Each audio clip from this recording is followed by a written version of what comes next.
Hello and welcome to Defund the BBC. My name is Calvin Robinson, and joining me this week is former Conservative MP turned talk radio host who authored the brilliant book Confessions of a Recovering MP.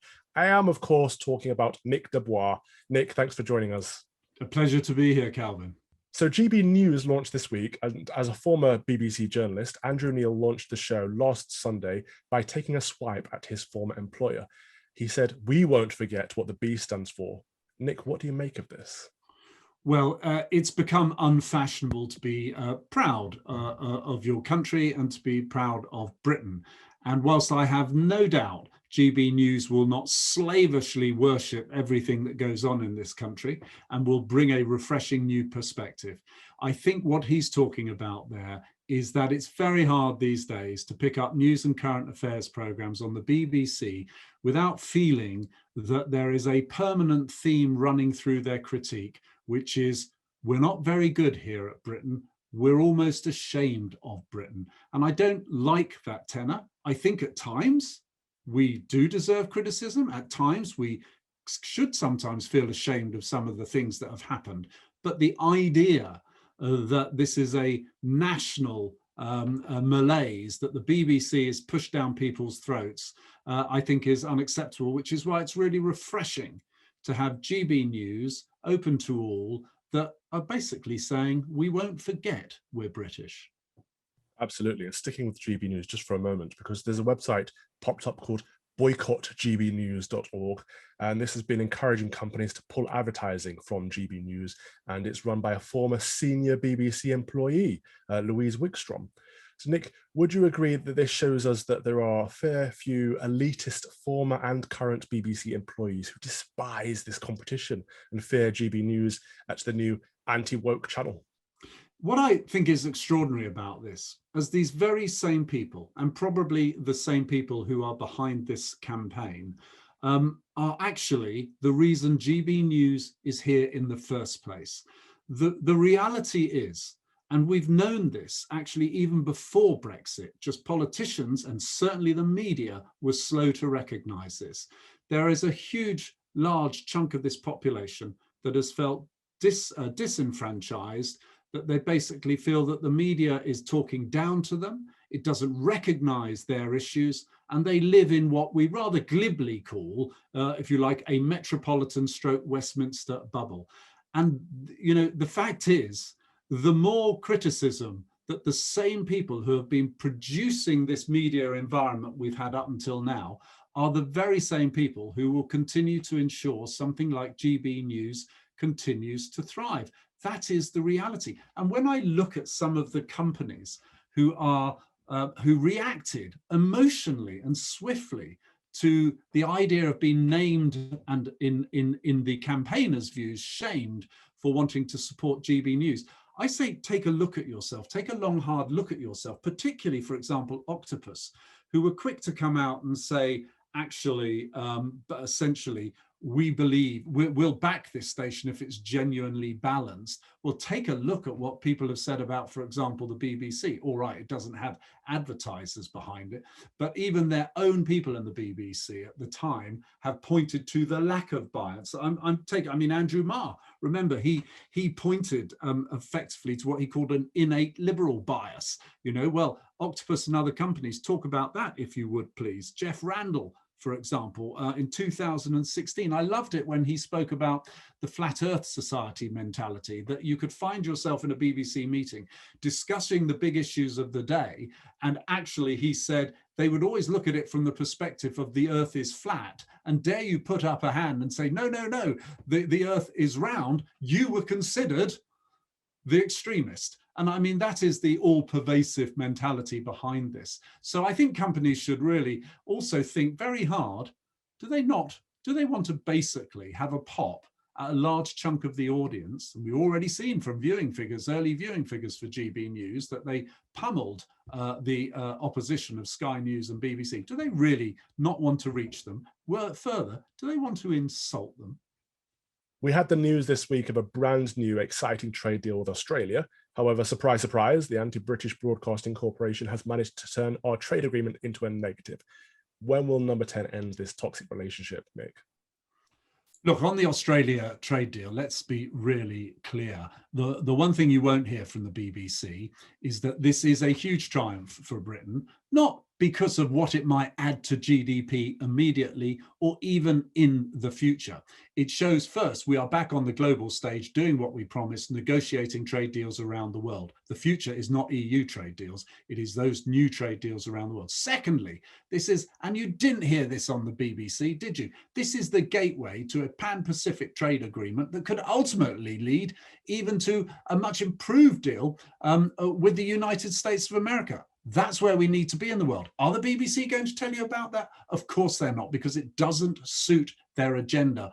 They are obviously still seething over the Brexit decision and the idea that the government is actually delivering on its objectives to be out there in the world at the front with that front foot on trade doesn't suit their agenda. So of course you're not going to hear about it. Also, Nick, what do you think of the BBC's refusal to give a broader pledge never to show excerpts of Beshears' coerced interview with Diana, which has quite rightly angered the royal camp? Because this has been another alarming issue that over the past few weeks, hasn't it? Well, it's interesting because, I'm a huge royalist, but angering the royals, understandable. A hugely significant statement from Prince William, which I thought was a very elegant argument made about how awful this saga was and how it's frankly affected lives. And he even believes the outcome of the whole story could have been different had it not been for that broadcast. But actually, that isn't a reason, I think, necessarily not to show it. What I think is a reason is that the BBC are littered with misjudgment, building something on a fabrication of lies. They should be giving that undertaken simply before how they constructed and achieved this interview. They should undertake not to do it for those reasons alone. And on a similar note, the BBC decided to review its decision to show images of Danish footballer Christian Eriksen. What were the BBC thinking? Zooming in on Eriksen's face while he got CPR and on his wife as she was crying and tortured with anguish. It was well. I was live on air on Talk Radio when this was happening, and it was fascinating. The BBC made a really poor judgment here. Now, that's not just me saying that. That were recognised pundits, even BBC football pundits, to their credit, were saying cut back to the studio. Now let's get facts right, because defenders of the BBC who blindly look at this issue and think the BBC can do no wrong forget one important thing here. They will say, stupid comments from that Bois fellow there simply because the BBC were not in charge of the cameras that day. That is absolutely true. And I always said that was the case. The filming, the direction is taking place by the UEFA-appointed TV service, which is obviously the local national service where the match was being played. But that did not stop the appalling judgment, as it turned out, by the BBC. They could have cut back to their studio at any time. When a director sits in a box and decides to look out for the wife and get them on camera at this significantly, horribly distressing moment, that was a poor judgment.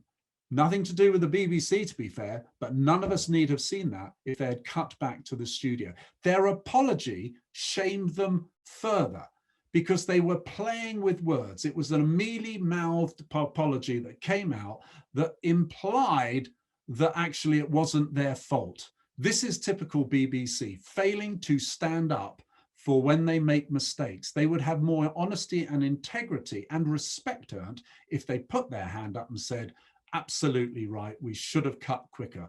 This is a repeated management mantra we hear time after time. They are too late to recognize the problem. Sometimes, and most times, they are part of the problem, but they're too late to recognize the problem, and they are too indifferent to public sensitivities that leads them to make inadequate apologies that eventually lead to something being done when they fully recognize the scale of their poor judgment. I think you're spot on. You can often tell someone's values by the way they apologize or refuse to properly apologize. The G7 summit this week presented us with another instance of the BBC wasting money, sending numerous crews to cover the hashtag G7, only to come up with low-level journalism such as, Boris bashing for flying out there. It's like not the kind of attention to detail that the public really cares about, is it? No, and of course, journalists can easily, and the BBC particularly would do this, but they think they're being quite clever, that cynicism is what is wanted. Actually, if you remember, what people want is news. Let them form their opinions about it, have discussions around it. But, I don't expect any channel to slavishly follow a government agenda. That we don't need. That would be unhealthy in a democracy. But I think what they do and should have to do is try and sense the mood of the nation, capture and reflect the mood of that nation. Sure, probe us, challenge us, make us think, but to be constantly fed a diet that is predominantly negative in the vain belief they are doing possibly what they think is the country a service, as opposed to actually remember, give us the facts. People are not stupid. We can decide for ourselves. That's fundamentally what I think we should be doing we should be seeing in the news, and let people vote with their feet. And at the moment, all the evidence says they're voting with their feet to leave the BBC and go elsewhere, including GB News, and I say Talk Radio. And on that note, it's great to see you on Talk Radio, and thank you for fighting the good fight on there. I heard you were talking about the BBC recently. Nick de Bois, it's been a pleasure having you on. Thank you for your time today. Thank you.